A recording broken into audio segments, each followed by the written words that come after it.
ስኬትን የምትለካው ምን ያህል ሰዎች እንደሚወዱህ በማየት ነው።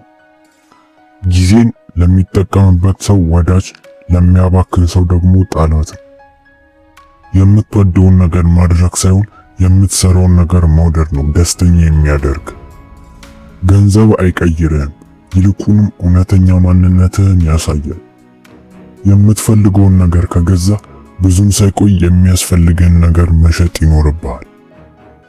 በጣም ደስተኛ የሆኑ ሰዎች ምርጥ ነገሮች የሏቸውም፣ ነገር ግን ያሏቸውን ነገሮች ምርጥ አድርገው ይጠቀሙበታል። አንድ ሰው ዛሬ በጥላ ስር ተቀምጧል፣ ምክንያቱም ከረጅም ጊዜ በፊት አንድ ዛፍ ተክሏል። በዓለም ካለው 1% እድለኛ ሰዎች ውስጥ ከሆንክ ስለ ቀሪዎቹ 99% ሰዎች የማሰብ ግዴታ አለብህ። ደስተኛ የሆኑ ሰዎች በየቀኑ የሚወዱትን ይሰራሉ። ከታሪክ የምንማረው ሰዎች ከታሪክ አለመማራቸው ነው። 9 ሴቶችን በማስረገዝ በአንድ ወር ውስጥ ሕፃን ልጅ ማግኘት አትችልም። ሕግ 1 ገንዘብን አታጥፋ። ሕግ 2 ሕግ 1ን በፍጹም አትርሳ። ጉድጓዱ ስትገባ ማድረግ ያለብህ ምርጥ ነገር መቆፈርን ማቆም ነው።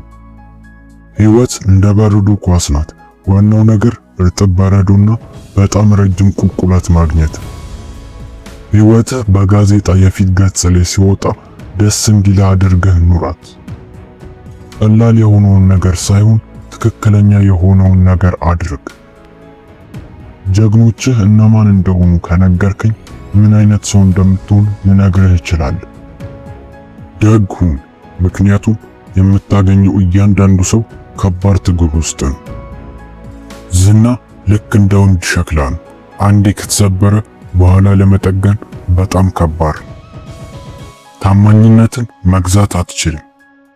በስኬታማ ሰዎችና በእውነተኛ ስኬታማ ሰዎች መካከል ያለው ልዩነት እውነተኛ ስኬታማ የሆኑ ሰዎች ለሁሉም ነገር አይሆንም ማለታቸው።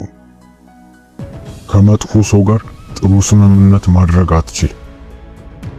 ዝናን ለመገንባት 20 ዓመታት ይወስዳል፣ ለማፍረስ ግን 5 ደቂቃ በቂ ነው። ብዙ በተማርክ ቁጥር ብዙ ታገኛለህ። የተሻለ ሰው እንድትሆን ከሚያበረታቱ ሰዎች ጋር ተቀራረብ። ከሌሎች የበለጠ ብልህ መሆን የለብህም። ከሌሎች የበለጠ ዲሲፕሊን ያለው መሆን ብቻ ነው የሚያስፈልግ። ታማኝነት በጣም ውድ ስጦታ ነው። ከትንሽ ሰዎች አትጠብቀው። አዋዋልህን ከአንተ የተሻሉ ሰዎች ጋር አድርግ። በህይወት ውስጥ ልታደርገው የምትችለው ምርጡ ኢንቨስትመንት በራስህ ላይ ነው። ቪዲዮ ከተመቻችሁ ላይክ በማድረግ በየሳምንቱ የምንለቃቸው አስተማሪ አነቃቂ አባባሎች እንዲደርሳችሁ ቻናሉን ሰብስክራይብ በማድረግ ቤተሰብ ይሁኑ። አስተምሮኛል፣ ጠቅሞኛል ያላችሁትን አንድ አባባል ኮሜንት ላይ አስቀምጡልኝ። ስለተከታተላችሁ እናመሰግናለን።